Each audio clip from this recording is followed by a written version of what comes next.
अस्सलाम वालेकुम स्टूडेंट्स, क्या हाल है? ठीक है, कैसी तबीयत है? उम्मीद है आप सब खैरियत से होंगे। अच्छा स्टूडेंट्स, आज हम चैप्टर नंबर 4 स्टार्ट कर रहे हैं, जो कि 9th क्लास की न्यू बुक है। और ये वाला जो चैप्टर नंबर 4 है, इस चैप्टर में बहुत ज़्यादा स्टूडेंट्स को ये इशू रहता है कि अलजेब्रा है और अलजेब्रा बहुत ही मुश्किल है। और अलजेब्रा मतलब एक्चुअली अलजेब्रा क्या है और इसके अंदर फार्मूलाज यूज होते हैं, और कहीं से हम कॉमन कर रहे होते हैं और कहीं से हम फार्मूला अप्लाई कर रहे होते हैं, तो मिड टर्म ब्रेक कर रहे होते हैं। तो ये सारी कंडीशंस होती हैं मतलब अलजेब्रा के अंदर फैक्टराइज करना, फैक्टराइजेशन की। तो इंशाल्लाह उम्मीद है कि हम सब इसको बहुत अच्छे तरीके से लेके चलेंगे। तो सबसे पहला काम जो है, मैं आपको ये बताता हूँ कि अलजेब्रा है क्या। एक्चुअली अलजेब्रा का मतलब क्या है। देखिए, मैं अगर आपको एक छोटी सी एग्जांपल से बताऊं तो फिर हम इंशाल्लाह क्वेश्चन की तरफ चलते हैं। तो मैं अगर आपसे ये कहूँ कि अलजेब्रा क्या है, अलजेब्रा के अंदर एक्चुअली हमारे पास कुछ अननोन वैल्यूज होती हैं। ठीक है, फॉर एग्जांपल मेरे पास लिखा हुआ है एक्स, मेरे पास लिखा हुआ है एक्स। अब इस एक्स का नाम है, इसको हम वेरिएबल भी बोल सकते हैं। ठीक है, ये हमारे पास वेरिएबल है, या आप इसको अननोन वैल्यू बोल लें। तो ये जो एक्स हुआ है, एक्स है ना हमारे पास, इसके साथ अगर हम कोई वैल्यू प्लस या माइनस करेंगे, फॉर एग्जांपल मैंने किया -2, तो ये जो मेरे पास एक एक्सप्रेशन बन गया ना x-2 का, तो ये मेरे पास एक अलजेब्रिक एक्सप्रेशन है और यही हमारे पास अलजेब्रा है। एक्चुअली आपसे अगर कोई पूछे कि अलजेब्रा है क्या, तो आपने ये कहना है कि अलजेब्रा के अंदर हमारे पास कुछ टर्म्स होती हैं और वो बेसिक ऑपरेशन के साथ कनेक्ट होती हैं, और वो जो कनेक्शन बनता है हमारे पास टर्म्स का, तो वो जो कनेक्शन होता है ना, वो हमारे पास होता है अलजेब्रिक एक्सप्रेशन, और जो अलजेब्रिक एक्सप्रेशन होता है वो हमारे पास अलजेब्रा होता है। ठीक है जी। अच्छा, अब देखें, फॉर एग्जांपल मैं लिखता हूँ यहाँ पे 3x² - 2y + 5। ठीक है जी। अब एक्चुअली ये देखो, मेरे पास क्या था, मेरे पास ये 3 वैल्यूज लिखी हुई थी, 1 2 3। ठीक है, अब जब हमने इन टर्म्स को, इन वैल्यूज को जब हमने बेसिक ऑपरेशन के साथ कनेक्ट कर दिया, बेसिक ऑपरेशन का मतलब प्लस माइनस, ठीक है, प्लस माइनस मल्टीप्लाई और डिवीजन। तो वैसे बेसिकली अगर मैं आपको माइनस और प्लस के बारे में बताऊं, तो अगर मैंने यहाँ पे लगा दिया प्लस, यहाँ पे लगा दिया माइनस, तो ये मेरे पास यहाँ पे देखो अननोन वैल्यूज यूज हो रही हैं। एक हमारे पास y अननोन वैल्यू है, और एक हमारे पास x है जो कि वेरिएबल है या अननोन वैल्यू है। तो ये देखें, हमारे पास कुछ अननोन वैल्यूज को मिलाकर हमारे पास को जो एक कॉम्बिनेशन बना है, इस कॉम्बिनेशन को हम अलजेब्रिक एक्सप्रेशन बोलते हैं, और यही हमारे पास अलजेब्रा है। तो अब जिस टर्म के साथ x या अननोन वैल्यू नहीं लिखी होती, फॉर एग्जांपल यहाँ पे 5 है, तो इसको हम बोलेंगे कांस्टेंट टर्म। ये आपके पास क्या है, कांस्टेंट टर्म है। तो 1 2 3, तो टोटल 3 टर्म आपके पास यहाँ पे जो होंगी वो इसकी टर्म्स होंगी। तो टोटल आपके पास ये अलजेब्रा है। तो चलें चलते हैं, नेक्स्ट हम जो भी क्वेश्चन सोल्व करेंगे आपको ज्यादा आइडिया हो जाएगा कि अलजेब्रा है क्या और इसको हम कैसे सोल्व करेंगे। अच्छा बच्चों, अब देखें, सबसे पहली बात ये है, 4.1 एक्सरसाइज का जो पहला क्वेश्चन है, ये इतना इंपॉर्टेंट नहीं है। जस्ट इसमें से आपने क्या करना है, इसमें से आपने इसके जो समय लेके कॉमन आपने करने हैं, इनके जो वैल्यूज दी गई है उनमें से जो जो कॉमन फैक्टर है वो अपने लेना है। बाकी इसका और कोई काम नहीं है। देखें, जैसे इसका फर्स्ट पार्ट है, उसमें लिखा हुआ है कि 6x + 12। अब मुझे बताओ कि 6 इधर है, टोटल 2 टर्म्स है, तो ये आपके पास 6 है, तो इसमें भी 6 होगा। मतलब 12 जो है उसको हम लिख सकते हैं 2 × 6। क्या लिख सकते हैं, 2 × 6। इसका मतलब मैंने 6 को लिखा 1 टाइम कॉमन, यहां से आपके पास अंदर बचेगा x, क्योंकि 6 बाहर चला गया, आपके पास ये 6 बाहर चला गया और इधर से ये वाला 6 बाहर चला गया, बाकी बचेगा x + 2 बचेगा। ठीक है जी, ये आपके पास इसका फर्स्ट पार्ट का जो है वो आंसर आ जाएगा। और ये जस्ट हमने क्या करना था, कॉमन करना था। तो देखें, जैसे सेकंड पार्ट है, सेकंड पार्ट के अंदर हमने क्या करना है, सेकंड पार्ट में हमने कॉमन करना है। एक तो ये देखो y है ना, y की पावर 1 आपके पास एक तो कॉमन आ जाएगी। ठीक है, चलें, एक तो मैंने लिख लिया y बाहर लिखा कॉमन। दूसरा बच्चों ये लिखा हुआ 15, तो जो 15 है उसको मैं लिख सकता हूँ 3 × 5, और जो 20 है उसको मैं लिख सकता हूँ 4 × 5। ठीक है जी, ये मैं लिख सकता हूँ इसको। अब देखो, दोनों में क्या कॉमन है, एक तो 5 इसमें भी है और 5 इसमें भी है। एक 5 आ जाएगा कॉमन, और दूसरा आ जाएगा साथ y, क्योंकि y की पावर 1 दोनों में मौजूद है, तो आप y की पावर 1 कॉमन कर लेंगे। तो आप क्या करेंगे, यहाँ से 15 में से आपने 5 कॉमन किया तो बाकी बचेगा 3 और साथ एक y बचेगा क्योंकि पावर 2 है यहाँ पे, प्लस अब 20 है तो 20 का 5 हम बाहर ले गए, पीछे बचेगा 4 और y आपका बाहर चला जाएगा। ये आपके पास इसका आंसर आ जाएगा। मतलब ये है कि हमने जस्ट कॉमन करना है, तो जब कॉमन करेंगे तो जो छोटी पावर होगी वो मतलब कि जो अननोन वैल्यू हमारी यूज हो रही है या वेरिएबल यूज हो रहा है उसकी जो स्मॉल वैल्यू होगी वो हमारे पास कॉमन होगा। तो y हमने कॉमन किया यहाँ पे, साथ 5 भी कॉमन कर लिया। तो नेक्स्ट देखो, जैसे आपके पास ये इसका चले थर्ड वाला पार्ट देख लेते हैं। तो ये लिखा हुआ है थर्ड वाला पार्ट, तो थर्ड वाले पार्ट में देखिए लिखा हुआ है -12x² -3x। अब देखो एक तो हमारा x कॉमन जाएगा, ठीक है, एक तो हमारा x कॉमन जाएगा 1 पावर के साथ, ये लो जी एक हमारा x चला गया कॉमन। बाकी देखें दूसरी वैल्यू, ये आपके पास लिखा हुआ है 3 और ये लिखा हुआ है हमारे पास 12, तो मैं 12 को लिख सकता हूँ 3 × 4, ठीक है। तो एक हमारा 3 यहाँ से और 3 यहाँ से, एक मेरे पास चला जाएगा 3 कॉमन।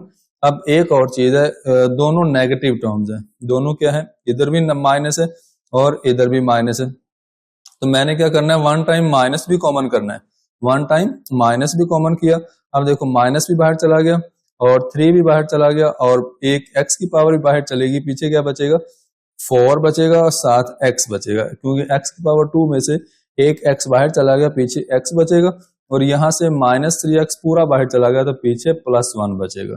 ठीक है जी, ये इसका आ जाएगा फाइनल आंसर। तो हमने क्या किया, जस्ट हमने कॉमन करना है, दोनों टर्म में से जितनी भी टर्म होगी उनमें से हमने सेम वैल्यू को कॉमन करना होता है। तो ये आपके पास इसका आंसर आ जाएगा। नेक्स्ट देखें 4 वाला पार्ट है, देखें इसमें लिखा हुआ है कि आपने क्या करना है कॉमन। सबसे पहले ये देखो आपके पास यहाँ पे a² है, यहाँ पे a की पावर 1 है, तो एक तो a की पावर 1 हमारा कॉमन चला जाएगा। नंबर 2 पे आपके पास ये लिखा हुआ है b और यहाँ पे लिखा हुआ है b², तो एक आपका b भी कॉमन चला जाएगा, मतलब कि एक b की पावर 1 हमारे पास कॉमन चली जाएगी। अब देखें नेक्स्ट, अब आपने क्या करना है, ये 4 लिखा हुआ है और ये 8 लिखा हुआ है, तो 8 को मैं लिख सकता हूँ 2 × 4, ठीक है, एक हमारा 4 भी बाहर कॉमन चला जाएगा, मैं लिखूंगा 4ab कॉमन। अब यहाँ पे देखें आपने 4ab कॉमन किया पहली टर्म में से, तो 4 भी आपका कॉमन चला गया, b भी आपका कॉमन चला गया, a की पावर 2 में से एक आपका a कॉमन चला गया, बाकी a बचेगा अंदर, ठीक हो गया। अब यहाँ से नेक्स्ट देखें, नेक्स्ट आपके पास ये लिखा हुआ है 8 से 4 हमारा कॉमन चला गया, पीछे मतलब एक a बाहर चला गया, एक मतलब b की पावर 2 में से एक b बाहर चला गया, पीछे आपके पास बचेगा जो वो मैं लिख देता हूँ यहाँ पे, पीछे आपके पास बचेगा 2 बचेगा, उसके साथ b की पावर 1 बचेगी, ठीक है जी, ये आपके पास बच जाएगा कॉमन, मतलब अंदर ब्रैकेट के अंदर बच जाएगा। तो इसी तरह से आपने इनको सॉल्व करना है और ये आपके पास आंसर आते जाएंगे। छोटे छोटे क्वेश्चन हैं और ये पेपर के पॉइंट ऑफ व्यू से इतने इंपॉर्टेंट नहीं है। चलिए अब हम चलते हैं इसका जो क्वेश्चन नंबर 2 है उसकी तरफ। तो क्वेश्चन नंबर 2 देखें, आपके पास लिखा हुआ है कि फैक्टराइज। अब देखें बुक में अगर एक और भी बात लिखी हुई है फैक्टराइज एंड इसके उसके बारे में ये भी आपसे कहा गया कि फैक्टराइज एंड रिप्रेजेंट पिक्चरली, ठीक है, इसकी पिक्चर भी बनानी है। एक्चुअली जो आपको क्वेश्चन दिया गया उसके जो फैक्टर बनेंगे आपने उसके पिक्चर भी बनानी है, तो पिक्टोरियली आपने आपसे कहा गया पिक्टोरियली भी इसको रिप्रेजेंट करना है। तो बहुत ही सिंपल सा काम है। अब देखें वैसे तो इसकी पिक्टोरियली हम इसको रिप्रेजेंट नहीं करेंगे, मतलब इसकी जो पिक्चर है तस्वीर है हम वो नहीं बनाएंगे, वैसे उसकी जरूरत नहीं है। तो देखें सबसे पहला पार्ट मैंने यहाँ पे लिखा हुआ है, देखें लिखा हुआ है कि 5x + 15, जो अभी अभी आप कॉमन करके आए हो ना वही काम करना है। दोनों टर्म में से देखो कॉमन क्या है, टोटल 2 टर्म है, एक 5x है, एक आपके पास 15 है, ठीक है जी। अच्छा इसमें 5 है और इसमें 15 को हम लिख सकते हैं 3 × 5, क्या लिख सकते हैं 3 × 5। तो हमने किया 5 कॉमन और ये वाला 5 और ये वाला 5 आपका कॉमन चला गया, पीछे बचेगा x + 3, ठीक हो गया। ये आपके पास बच्चों इसका आ जाएगा फाइनल आंसर। ये था छोटा सा पार्ट जो कि जिसमें हमने सिर्फ कॉमन करना था और ये हमारे पास इसका आंसर आ जाएगा। अच्छा नेक्स्ट देखें, नेक्स्ट आपके पास इसका जो सेकंड वाला पार्ट है वो लिखा हुआ है। सेकंड वाला पार्ट आपके पास लिखा हुआ है, अब यहां से हमारा असल काम स्टार्ट हुआ है। ये यहाँ से हम लिखेंगे इसको। असल में हमारा जो काम है ना वो यहाँ से स्टार्ट होगा, x square plus 4x plus 3। अब देखो एक बात जरा गौर से सुनिएगा, अब हमारे पास यहाँ पे 3 टर्म्स हैं। कितनी टर्म्स हैं? टोटल 3 टर्म्स हैं। तो अब आपके पास जब 3 टर्म वाला क्वेश्चन होगा तो आपने उसकी मिड टर्म ब्रेक करनी है। क्या करनी है? मिड टर्म ब्रेक करनी है। तो आपने जब इसकी करी मिड टर्म ब्रेक, तो देखें मिड टर्म ब्रेक का कॉन्सेप्ट क्या है। अक्सर स्टूडेंट्स बहुत ज्यादा ये मिक्स कर देते हैं कि मिड टर्म ब्रेक कैसे करना है और ये किस तरह से होगा। बहुत आसान तरीका, जो मेथड मैं आपको बताऊंगा उसको आपने फॉलो करना है। और ये एक्सरसाइज जो 4.1 है ना, इसमें सारे के सारे क्वेश्चन के अंदर आपने अब मिड टर्म ब्रेक ही करनी है। तो लिहाजा कॉन्सेप्ट जरा अच्छे से सीखिएगा ताकि आपको ये परेशानी ना हो। देखें सबसे पहला काम आपने ये करना है कि जो सबसे पहले मैं आपको ये बताता हूँ कोफिशिएंट क्या होता है। देखें कोफिशिएंट, जो कोफिशिएंट है ना उसका क्या मतलब है। अब देखें फॉर एग्जांपल मेरे पास लिखा हुआ है 4x², ठीक है। अब देखें ये जो 4x² है ना, ये मेरे पास लिखा हुआ है x²। तो जो कोफिशिएंट होता है ना वो x² के फर्स्ट वाली वैल्यू होती है, मतलब x² से शुरू वाली जो वैल्यू होती है वो उसको हम कोफिशिएंट बोलते हैं। तो यहाँ पे कोफिशिएंट जो होगा वो 4 होगा। अगर मैं इसको लिखता हूँ 4x, अब मैं अगर आपसे पूछूं कि x का कोफिशिएंट क्या है तो आपने फिर भी कहना है 4, क्योंकि अब हमारे पास x की पावर 2 नहीं है, अब x है, ठीक है। अब अगर मेरे पास लिखा हुआ है -3, चलिए मैं ऐसे लिख लेता हूँ -3x²। अब मैं आपसे पूछता हूँ कि x² का कोफिशिएंट क्या है। x² का कोफिशिएंट का मतलब x² के स्टार्ट वाली वैल्यू होगी before the value of x² is called coefficient of x²।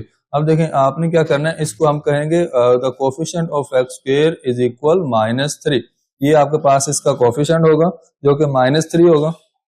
अब देखें नेक्स्ट ये है कि अगर मैं आपसे कहता हूं कि मेरे पास लिखा हुआ है x, तो अब इस x के साथ कुछ भी नहीं है, मतलब आपके पास ये x के ना तो x की डिग्री है और ना ही x का कुछ कोफिशिएंट लिखा हुआ है।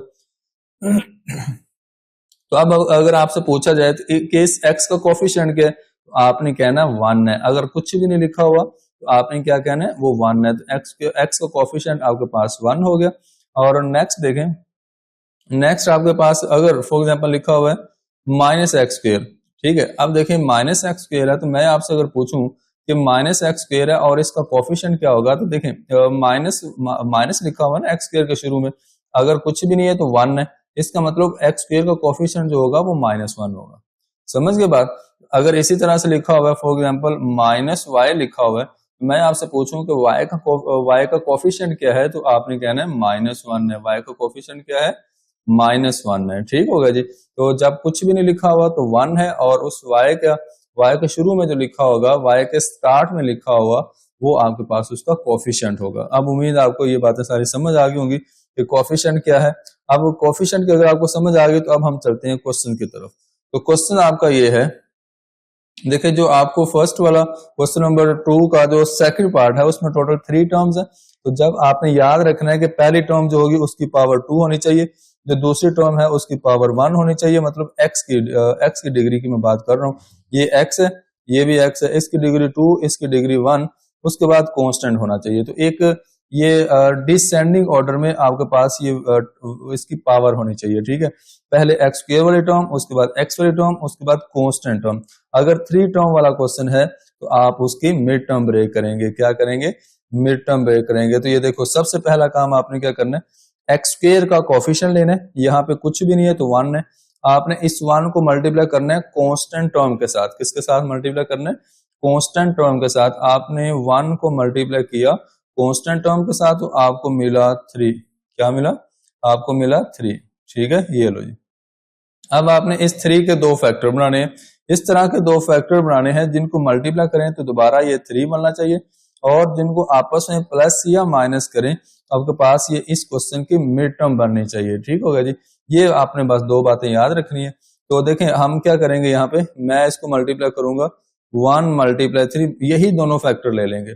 यही 2 सूटेबल फैक्टर्स हैं। 1 मल्टीप्लाई 3 इज इक्वल 3, और अगर मैं 1 प्लस 3 करता हूं वो मेरे पास बन जाएगा 4 बन जाएगा, जो कि इस क्वेश्चन की मिड टर्म होगी, इस क्वेश्चन की मिड टर्म होगी। ठीक है। ये दोनों कंडीशन हमें सेटिस्फाई करनी पड़ती हैं। अच्छा, ये 1 प्लस 3 करने का मतलब मैं लिखूंगा x प्लस 3x, ठीक है, क्योंकि इनके साथ x भी तो लगना है, तो 1 का मतलब आपने यहाँ 1 लगा दिया। 1x plus 3x is equal होता है 4x। अब आप 1 लिखो या ना लिखो, इससे कोई फर्क नहीं पड़ता, हम इसको लिखेंगे इस तरह से यहाँ पे क्वेश्चन में। और एक बात मैं आपको बता दूं कि ये जो आपके पास फर्स्ट टर्म और लास्ट वाली टर्म है ना, ये वाली टर्म और ये वाली टर्म, ये फिक्स रहती है। ये आपके पास क्या रहती है, ये आपके पास रहेगी फिक्स। सिर्फ आपने मिड टर्म को ब्रेक करना है, तो हम लिखेंगे इसको इस तरह से एक्स स्क्वेयर प्लस, अब देखें, अब आपकी मर्जी है, आप x पहले लिख लें या 3x पहले लिख लें। चले, मैंने लिखा यहाँ पे 3x प्लस x प्लस 3 आ गया, ठीक है जी, ये मैंने लिख लिया, क्योंकि पहली और लास्ट वाली टर्म तो आपने फिक्स रखनी है, सिर्फ दरमियान वाली टर्म को आपने करना था ब्रेक। तो 3x प्लस x आपके पास 4x बन जाएगा। अच्छा बच्चों, अब आपने यहाँ पे एक स्टेप और इस्तेमाल करना है, वो ये है कि पहली दो टर्म का पेयर बनाना है और लास्ट वाली दो टर्म का पेयर बनाना है। जब आप पहली दो टर्म का पेयर बनाएंगे और लास्ट वाली दो टर्म का पेयर बनाएंगे, तो वो आपके पास कुछ इस तरह से बन जाएगा। अब अक्सर स्टूडेंट मुझे ये बात पूछते हैं कि सर हम यहाँ पे ये पेयर क्यों बना रहे हैं, इसकी क्या जरूरत है। देखें, एक बात याद रखें, अगर हम यहाँ पे पेयर नहीं ना बनाएंगे तो हमें कॉमन करना थोड़ा मुश्किल हो जाएगा। अब अगर हमने पेयर बना लिए तो अब हमारी गलती की गुंजाइश बहुत कम हो जाएगी, ठीक है। तो चलें, अब आपने क्या किया, पहले पेयर में से किया कॉमन, तो पहले पेयर में से x कॉमन होगा, क्योंकि x की पावर 1 यहाँ पे है और x की पावर 1 यहाँ पे भी है, तो आप लिखोगे x कॉमन, यहाँ से x की पावर 2 थी, एक x की पावर बाकी बच जाएगी, और प्लस यहाँ से आपने x कॉमन किया, बाकी 3 बच जाएगा अंदर। और बच्चों यहाँ देखो, नेक्स्ट वाला जो फैक्टर है, इसमें कुछ भी कॉमन नहीं है, इसमें कुछ भी कॉमन नहीं है, तो आप क्या करेंगे, आप इसको लिखोगे, जब कुछ भी कॉमन ना आ रहा हो तो आप 1 लिख सकते हैं। आप क्या लिख सकते हैं, 1 लिख सकते हैं। अब देखें, अब आपने 1 लिखा कॉमन में, और x प्लस 3 और x प्लस 3 ये दो सेम बननी चाहिए, ये बात याद रखना। ये जो ब्रैकेट के अंदर वैल्यू होती है ना, मिड टर्म, जब हम फैक्टराइजेशन करते हैं, जिसको हम मिड टर्म ब्रेक करते हैं, उसमें ये ब्रैकेट जो है, ये ब्रैकेट वाला जो फैक्टर है, ये सेम आना चाहिए, ये बहुत जरूरी होता है। Same sign, same value, same सब कुछ होना चाहिए। अच्छा बच्चों, अब ये और ये, इसको हम लिख लेंगे 1 टाइम, x प्लस 3 को लिखा 1 टाइम, उसके बाद देखें ये और x प्लस 1, x और प्लस 1, इसको हम अलग लिख लेंगे, और ये हमारे पास एक मल्टीप्लाई के फॉर्म में हम इसको लिखेंगे, तो आपके पास ये बच्चों इसका फाइनल आंसर आ जाएगा। जस्ट हमने क्या करना था, इसकी मिड टर्म ब्रेक करनी थी, मिड टर्म ब्रेक करके हमने उसका आंसर लिखना था। अच्छा, अब देखें नेक्स्ट, इसका जो नेक्स्ट जो पार्ट है, सेकंड वाला पार्ट करते हैं यहाँ पे सोल्व। चले, मैं यहाँ पे सोल्व करता हूँ, बल्कि थर्ड वाला पार्ट सोल्व करते हैं। ये आपके पास लिखा हुआ है नेक्स्ट थर्ड वाला part, x square plus 6x plus 8। बच्चों ये अलजबरा की समझ लो कि जान मान तन मन धन सब कुछ है, क्योंकि ये मिड टर्म ब्रेक है। अगर आपको मिड टर्म ब्रेक करनी आ जाएगी तो आपके लिए अलजबरा बहुत आसान और बहुत ही मजेदार हो जाएगा। ये देखिएगा, आपने अब क्या करना है, अब आपने इसकी करनी है मिड टर्म ब्रेक। तो मिड टर्म ब्रेक करने का सबसे पहला जो असूल है वो ये है कि आपने एक्स स्क्वायर का कोफिशिएंट लेना है। तो एक्स स्क्वायर का कोफिशिएंट अगर कुछ भी नहीं है तो आपने 1 कंसीडर कर लेना है। तो 1 को आपने करना है मल्टीप्लाई कांस्टेंट टर्म के साथ। ये लो, मैंने 1 को मल्टीप्लाई किया 8 के साथ, तो मुझे मिलेगा 8। क्या मिलेगा, 8 मिलेगा। अब आपने क्या करना है, 8 के हमने दो पॉसिबल फैक्टर्स बनाने हैं, जिनको मल्टीप्लाई करें तो दोबारा 8 बने, और उनको आपस में प्लस या माइनस करें तो आपके पास 6 बनना चाहिए, 6x बनना चाहिए, जो कि इस क्वेश्चन की मिड टर्म ब्रेक है, तो मतलब मिड टर्म है। अच्छा बच्चों, मैंने लिखा 2 मल्टीप्लाई 4 इज इक्वल टू 8, या मैं इसको लिख सकता हूँ 4 मल्टीप्लाई 2, तो कोई इशू नहीं है, बात एक ही है। अगर आप चाहते हैं कि हम लिख लें इसको 4 मल्टीप्लाई 2, वो भी वही बात है। अगर हम 2 मल्टीप्लाई 4 लिख लेंगे, वो भी एक ही बात है। अच्छा बच्चों, अब मैं अगर 4 और 2 को अगर करता हूँ plus, 4 plus 2 is equal to 6, तो बिल्कुल सही है, ये दोनों हमारी कंडीशन पूरी हो जाएंगी। तो जो आपने प्लस करना होता है ना, उसका क्या मतलब है, उसका मतलब आपके पास है 4x प्लस 2x, साथ हमने x लगाना होता है, क्योंकि आपने मिड टर्म ब्रेक करनी होती है, इसको मिड टर्म बनानी होती है कंप्लीट, ये आपके पास 6x बन जाएगा। ठीक है जी, मैं लिहाजा यहाँ लिखूंगा। अब आपको मैंने ये भी बताया हुआ है, जो आपका जो क्वेश्चन हुआ करेगा उसकी पहली टर्म और लास्ट वाली टर्म को हम रखेंगे फिक्स, ये हमेशा फिक्स रहती है, और मिड टर्म को हम करेंगे ब्रेक। 6x की जगह पे हम लिखेंगे 4x plus 2x, 4x plus 2x, और एंड पे आप लिखोगे दोबारा से 8 लिखोगे एज इट इज, ठीक है। अच्छा जी, अब देखो, अब आपने क्या करना है, अब आपने इसकी दो दो टर्म का पेयर बना लेना है। पहली दो टर्म और लास्ट वाली दो टर्म का आपने बनाया पेयर, तो ये आपके पास आएगा एक्स स्क्वेयर प्लस 4x। अब लास्ट वाली दो टर्म का पेयर बनाएंगे और प्लस 8 आएगा। अब देखें, एक बात मैं आपको बताना भूल गया हूं कि यहाँ पे देखें, आप 2x को पहले लिख सकते हैं, 4x को बाद में लिख सकते हैं, इससे कोई इशू नहीं होगा। ये दो टू टर्म्स को हम मतलब आगे पीछे करके लिखते हैं ना, इसका कोई मसला नहीं है, बस आपकी कैलकुलेशन में थोड़ा सा फर्क आएगा, आंसर विल बी सेम, ठीक है जी। अच्छा, अब बच्चों पहले पेयर में से क्या कॉमन आएगा, x कॉमन आएगा, क्योंकि x की पावर 2 यहाँ पे है, एक x की पावर 1 कॉमन चलेगी, यहाँ से भी x की पावर 1 कॉमन चलेगी, यहाँ x की पावर 2 थी तो एक x की पावर 1 बच जाएगी, और यहाँ से 4 बच जाएगा। अच्छा बच्चों, नेक्स्ट पेयर देखो, इसमें से और इसमें से क्या कॉमन है, 2 कॉमन है, क्योंकि 2 इधर लिखा हुआ है और यहाँ 8 है, तो मैं 8 को लिख सकता हूँ 2 मल्टीप्लाई 4, तो 2 आपका कॉमन चला गया, पीछे बचेगा x प्लस 4।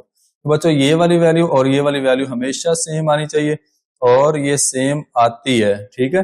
अच्छा, x प्लस 4 वन टाइम लिखा, अब बाकी जो बचा आपके पास ये वाला x और ये प्लस 2, इसको हम इकट्ठा करके एक ब्रैकेट के अंदर लिख देंगे और आपके पास ये आंसर आ जाएगा। और यहाँ पे भी अक्सर बच्चे एक बात पूछते होते हैं कि सर ये जो x प्लस 2 है इसको हम पहले लिख सकते हैं और ये x प्लस 4 को हम बाद में लिख सकते हैं। बिल्कुल लिख सकते हैं, इसमें कोई इतना बड़ा इशू नहीं है, आप जैसे मर्जी लिख लें, आगे पीछे करके इन वैल्यूज को आप लिख सकते हो। मेन चीज है आपको कॉन्सेप्ट होना चाहिए। तो ये था बच्चों आपके पास इसका थर्ड वाला पार्ट। तो नेक्स्ट आपके पास एक सिर्फ पार्ट रह गया जो कि इसका 4 वाला पार्ट है, फिर आपका ये वाला क्वेश्चन हो जाएगा कंप्लीट। जी, नेक्स्ट ये आपके पास क्वेश्चन नंबर 3 है। तो हम इसको सॉल्व करते हैं, और आपको पता है कि फैक्टराइज करना है, मिड टर्म ब्रेक करनी है। और मैं आपको मजे की बात बताऊं तो ये क्वेश्चन नंबर जो 3 है, ये सारा का सारा जो है, इसके अंदर टोटल 8 पार्ट्स हैं। तो ये सारे पार्ट्स में, सारे सब पार्ट्स के अंदर हम इनकी मिड टर्म ब्रेक करेंगे, ठीक है जी। चलें, सबसे पहले देखें क्वेश्चन नंबर 3 जो है लिखा हुआ फैक्टराइज, और सबसे जो इसका फर्स्ट वाला पार्ट है वो मैंने आपके सामने लिखा हुआ है। तो देखें, आपने वही मेथड है, वही तरीकाकार है जो अभी हम क्वेश्चन सोल्व करके आए हैं। क्वेश्चन नंबर 2 के जो लास्ट वाले पार्ट्स हमने सोल्व किए हैं, तो ये भी वैसे ही हैं। अच्छा देखें, सबसे पहला काम आपने एक्स स्क्वायर का कोफिशिएंट लेना है, अगर कुछ भी नहीं है तो 1 है, ठीक है। तो एक्स स्क्वायर के साथ कुछ भी नहीं है तो 1 है, तो आपने इस 1 को कंसीडर करना है, और इस 1 को आपने 12 के साथ मल्टीप्लाई करना है, जो कि कांस्टेंट टर्म होगी। तो आपने 1 को 12 के साथ मल्टीप्लाई किया तो ये बना आपके पास 12। अब आपने क्या करना है, 12 के दो ऐसे फैक्टर बनाने हैं जिनको मल्टीप्लाई करें तो आपके पास 12 बने, और जिनको आपस में प्लस या माइनस करें तो आपके पास दरमियान वाली टर्म बने, जो कि आपके पास x लिखा हुआ है। x का मतलब 1x लिखा हुआ है, क्या लिखा हुआ है, 1x, ठीक है जी। चलें, अब आपने क्या करना है, इसका मतलब हमने 12 के फैक्टर बनाने। अब देखें, इसके अगर मैं लिखता हूँ 2 मल्टीप्लाई 6 तो वो भी आपके पास 12 होगा, और अगर मैं इसको लिखता हूँ 3 मल्टीप्लाई 4 तो ये भी 12 होता है। अब 2 मल्टीप्लाई 6 ये तो हम ले नहीं सकते, ठीक है, मल्टीप्लाई करके 12 तो बन रहा है, लेकिन अगर हम 2 में से 6 को माइनस करेंगे तो -4 आएगा, अगर हम 6 में से 2 को माइनस करेंगे तो +4 आएगा, अगर हम दोनों को प्लस करेंगे +2 और +6 तो ये 8 बनेगा, और अगर हम दोनों को माइनस करेंगे तो अगर -2 और -6 करेंगे तो -8 आएगा। तो हमें दरमियान में चाहिए +1, क्या चाहिए, +1, मतलब 1x चाहिए। तो ये 1x तब ही आएगा जब आपके पास दो ऐसे नंबर होंगे जिनका डिफरेंस 1 होगा, मतलब 4 मल्टीप्लाई 3 12। अगर मैं +1 चाहिए तो मेरे पास जो बड़ा नंबर है 4 है, उसके साथ प्लस लगाऊंगा और 3 के साथ लगाऊंगा माइनस। तो मैं फॉर एग्जांपल इसको लिखूंगा 4x minus 3x is equal to 1x, ठीक हो गया जी। इसका मतलब मैंने क्या करना है, मैंने 4 के साथ प्लस लगाना है, 3 के साथ माइनस लगाना है। अच्छा, ये बात हमने खुद एडजस्ट करनी है, हम आपने अपने माइंड के साथ खुद सोचना है कि हमें किस वैल्यू के साथ प्लस लगाना है, किस वैल्यू के साथ माइनस लगाना है।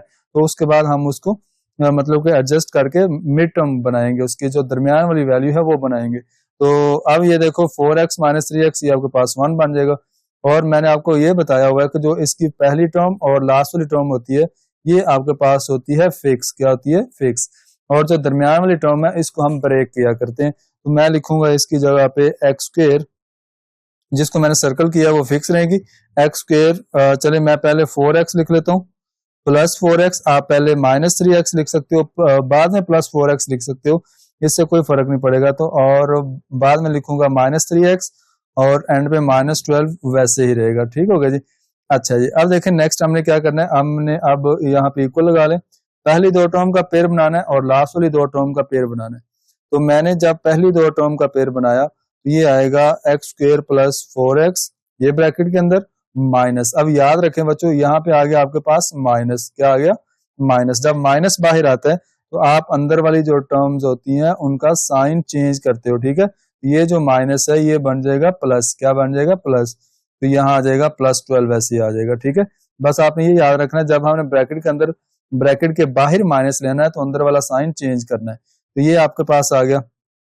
अच्छा, अब बच्चों पहले पेयर में से क्या कॉमन आएगा? पहले पेयर में से एक तो x कॉमन आएगा। आपको पता है यहाँ पे x की डिग्री 2 है तो एक x हमने कॉमन कर लिया। अंदर बचेगा x माइनस x प्लस 4 बचेगा, क्योंकि x आपका बाहर चला गया। अच्छा जी, नेक्स्ट देखें, यहाँ से 3 कॉमन आ रहा है। और बच्चों ये जो 12 है, 12 को मैं लिख सकता हूँ 3 × 4। तो ये 3 आपने ले लिया कॉमन, इधर से भी और इधर से भी, तो मैंने 3 लिखा कॉमन। अंदर आपके पास बचेगा यहाँ पे x और प्लस, अब बच्चों आपका 3 चला गया बाहर तो पीछे आपके पास बचेगा यहाँ पे 4। तो आपको बताया था ये ब्रैकेट फंक्शन जो है वो एक जैसा बनता है। ठीक है, तो अब आप क्या करोगे, x प्लस 4 को 1 टाइम लिख लो, x प्लस 4 को 1 टाइम, और ये जो बाकी बच्चों बच गया ना यहाँ पे x और -3, इसको हम अलग ब्रैकेट के अंदर क्लोज कर देंगे। ये आपके पास आ जाएगा, इसका आंसर आ जाएगा। तो ये आपके पास है मिड टर्म ब्रेक का कॉन्सेप्ट। तो इस सारे के सारे क्वेश्चन इसी तरह से आप खुद भी ट्राई कर सकते हो, तो लिहाजा आपने इसको अच्छे से देखना है। चलें, इसका जो सेकंड पार्ट है वो आपके सामने लिखा हुआ है, x square plus 7x minus 10। तो वही काम करना है। ये देखो, सबसे पहला काम, एक्स स्क्वायर का कोफिशिएंट क्या लेना है? 1 है। अगर कुछ भी नहीं लिखा हुआ तो 1 लिखना है, आपने 1 कंसीडर करना है, और इस 1 को आपने कांस्टेंट वैल्यू के साथ मल्टीप्लाई करना है, वो बन रहा है 10। तो आपने 1 को किया मल्टीप्लाई 10 के साथ, ये बनेगा 10।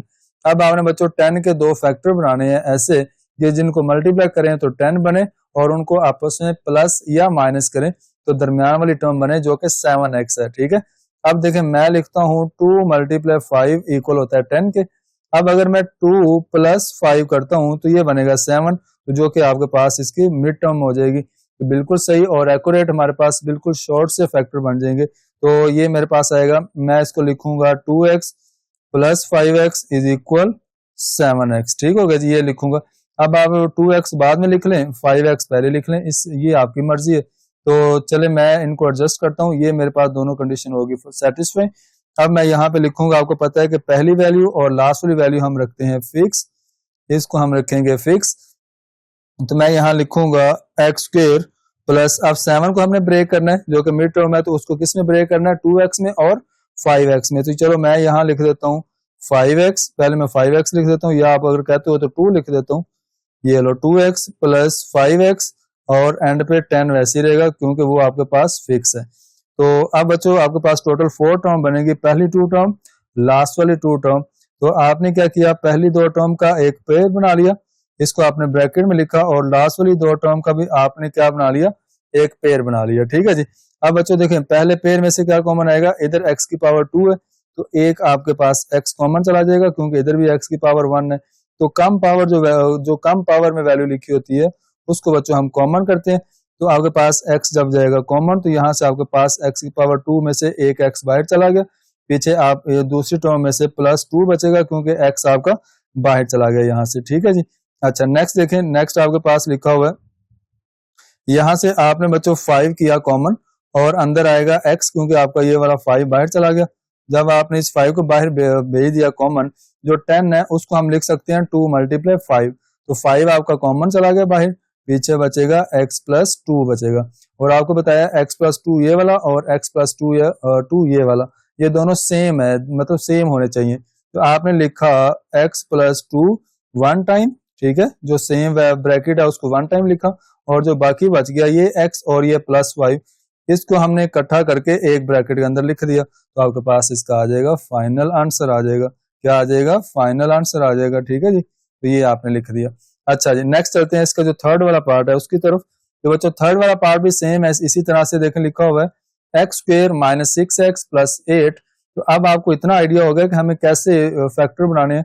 तो बच्चों सबसे पहला काम एक्स स्क्वेयर का कोफिशिएंट लेना है, जो एक्स स्क्वेयर के स्टार्ट में लिखा हुआ है, एक्स स्क्वेयर के साथ लिखा हुआ है, अगर कुछ भी नहीं है तो 1 है, तो 1 को आपने मल्टीप्लाई करवा दिया 8 के साथ, जो कि कांस्टेंट टर्म है, जिसके साथ वेरिएबल नहीं लिखा होता, जिसके साथ एक्स नहीं लिखा होता। आपने उन दोनों को किया मल्टीप्लाई, आपके पास आया 8। और अब देखें 8 के हमने दो फैक्टर बनाने हैं, जिनको हम मल्टीप्लाई करें तो आपके पास 8 बनना चाहिए दोबारा, और उनको आपस में माइनस या प्लस करें तो बच्चों इसकी मिड टर्म बननी चाहिए। ठीक है, चले मैं लिखता हूं 2 मल्टीप्लाई 4 इज इक्वल टू 8, और मुझे दरमियान में चाहिए -6। क्या चाहिए, -6। तो बच्चों मैं -2 और -4 कर दूंगा तो मुझे मिलेगा -6, क्योंकि अब ये हमारी मर्जी होती है, ये हमारे ऊपर डिपेंड करता है कि हमने जो दो फैक्टर ढूंढे हैं, जो भी दो नंबर आए हैं उनके साथ किसके साथ प्लस लगाएं या किसके साथ माइनस लगाएं। तो हमें जो हमें क्वेश्चन दिया गया उसकी मिड टर्म बननी चाहिए। ठीक है, तो दरमियान वाली वैल्यू बननी चाहिए। तो बच्चों मैंने 2 और 4 को मल्टीप्लाई किया तो 8 बना, और मैंने अगर इन दोनों को माइनस किया तो -2 और -4 इज इक्वल -6। आप इसको -4 -2 लिख सकते हो, फिर भी -6 ही बनेगा। ठीक है, तो आप कोई एक वैल्यू ले लेंगे यहां से। अच्छा, अब देखो मैंने इसको लिखा, आपको पता है कि पहली वैल्यू और लास्ट वाली वैल्यू को हम रखेंगे फिक्स, क्योंकि ये होती है फिक्स। अब हम लिखेंगे कैसे इसको, हम लिखेंगे एक्स स्क्वेयर माइनस, अब बच्चों -6x है, मेरी मर्जी है, मैं यहाँ लिख सकता हूँ -2x, और यहाँ लिख सकता हूँ -4x, और यहाँ पे 8 आपके पास वैसे ही आएगा। अच्छा, अब मैंने क्या करना है, पहली दो टर्म को मैंने किया पेयर बना लिया। चले मैं यहाँ लिख देता हूँ, पहली दो टर्म का मैंने बनाया पेयर, तो ये आपके पास आएगा -2x, और यहाँ पे आपने किया जब इसको पेयर बनाया, तो अब देखें वही बात, जब बच्चों आपने माइनस, ये आपके पास आ गया माइनस बाहर, जब आपने माइनस बाहर लिखना है ब्रैकेट के बाद, तो अंदर वाली जो साइन है, अंदर वाला जो साइन है वो कर देंगे चेंज, क्या कर देंगे, चेंज कर देंगे। ठीक है, ये बात इंपॉर्टेंट है, ये आपने याद रखनी है। अच्छा जी, अब देखो बच्चों आपने क्या करना है, पहले पेयर में से करना है कॉमन, एक्स आपका आ जाएगा कॉमन, क्योंकि शुरू वाली टर्म के अंदर एक्स स्क्वेयर लिखा हुआ है, आपने एक्स 1 टाइम बाहर लिखा तो अंदर एक्स की पावर 1 बच गई, और यहाँ से बच्चों एक्स बाहर चला गया तो पीछे -2 बचेगा। बच्चों नेक्स्ट माइनस वैसे ही रहेगा, और यहाँ से देखें क्या कॉमन आएगा, 4 आएगा कॉमन, तो 4 आपने लिया कॉमन, अंदर बचेगा एक्स माइनस, बच्चों ये लिखा हुआ है 8, तो 8 को मैं लिख सकता हूँ 2 मल्टीप्लाई 4, क्योंकि 4 आपका कॉमन चला गया, तो पीछे बचेगा -2।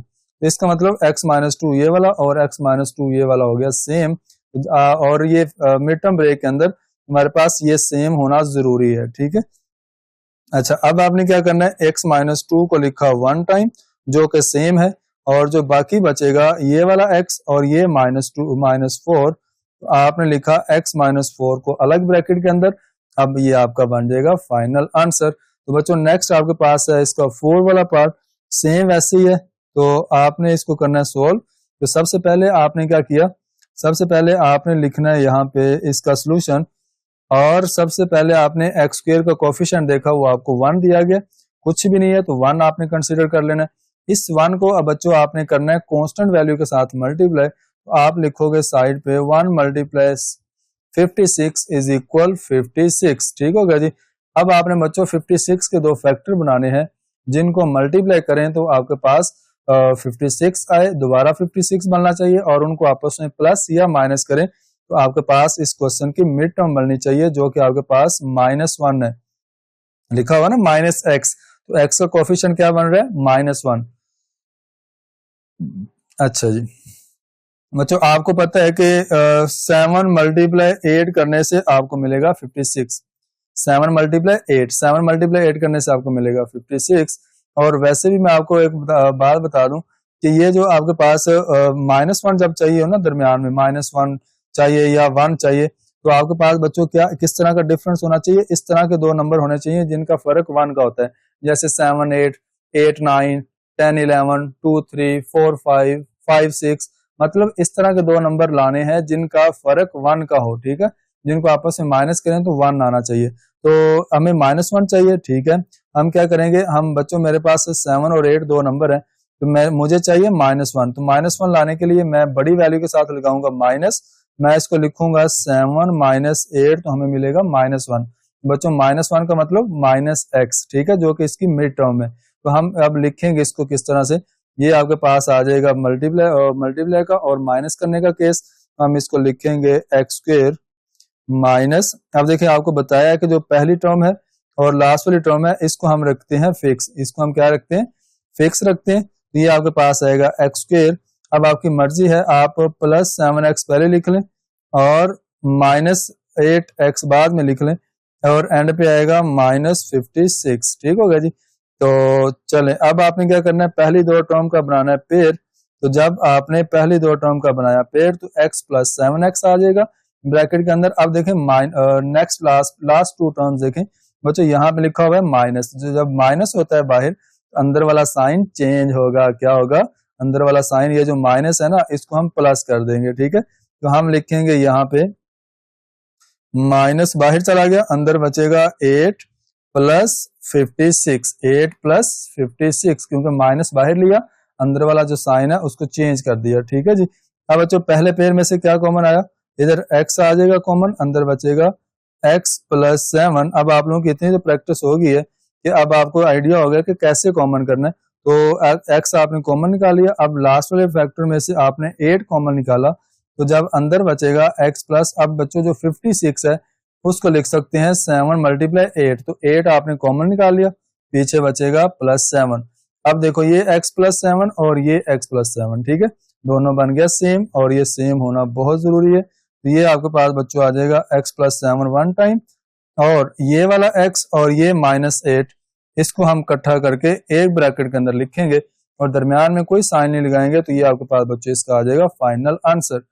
तो ये था ये वाला क्वेश्चन।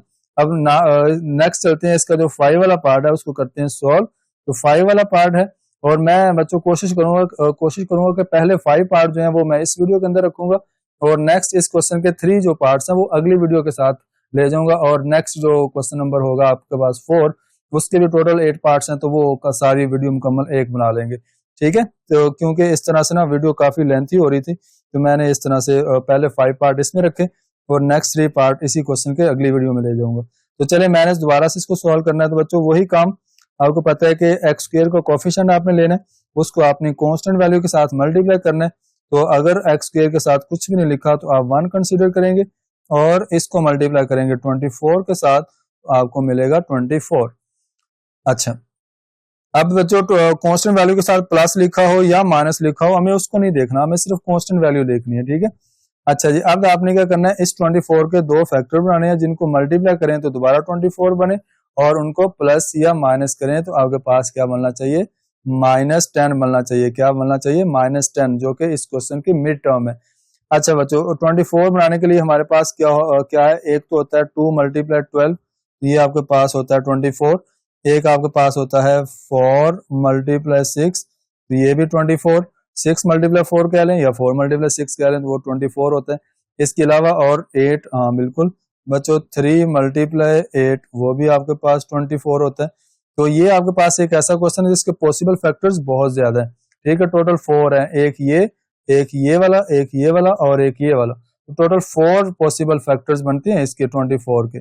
तो हमने क्या करना है, हमने बच्चों इनमें से कोई एक सिलेक्ट करना है जो कि हमारी जो सिचुएशन है उस पर पूरा उतरेगा। तो बच्चों आपको चाहिए दरमियान में -10, और उसके बाद मल्टीप्लाई करने से आपके पास क्या आना चाहिए, 24 आना चाहिए। तो मैं यहाँ पे लिखूंगा, ठीक है बच्चों, मैं ये वाले 2 फैक्टर लूंगा, 2 × 12। अब ये कैसे, मैं आपको बताता हूँ, ये क्वेश्चन थोड़ा ट्रिकी है, इस क्वेश्चन को थोड़ा अंडरस्टैंड करना है, क्योंकि इसमें अगर मैं -6 और -4 करता हूँ तो वो भी आपके पास -10 बनता है, और ये वाला अगर मैं पहला केस लेता हूँ तो 2 - 12 करता हूँ तो वो भी मेरे पास क्या बनता है, -10 बनता है। इसका मतलब इस क्वेश्चन में कुछ तो है अलग से है, जो मतलब मैंने कुछ सिलेक्ट करना है। तो मैं सिलेक्ट करता हूँ फिलहाल ये वाला पेयर, 2 × 12 वाला। अब मैं आपको बताता हूँ कैसे, मैं पहले सॉल्व करता हूँ, फिर मैं आपको बताऊंगा कि ये क्यों लिया हमने। मैं लिखूंगा बच्चों एक्स स्क्वायर पहली टर्म और लास्ट वाली टर्म तो हमने रखनी होती है फिक्स।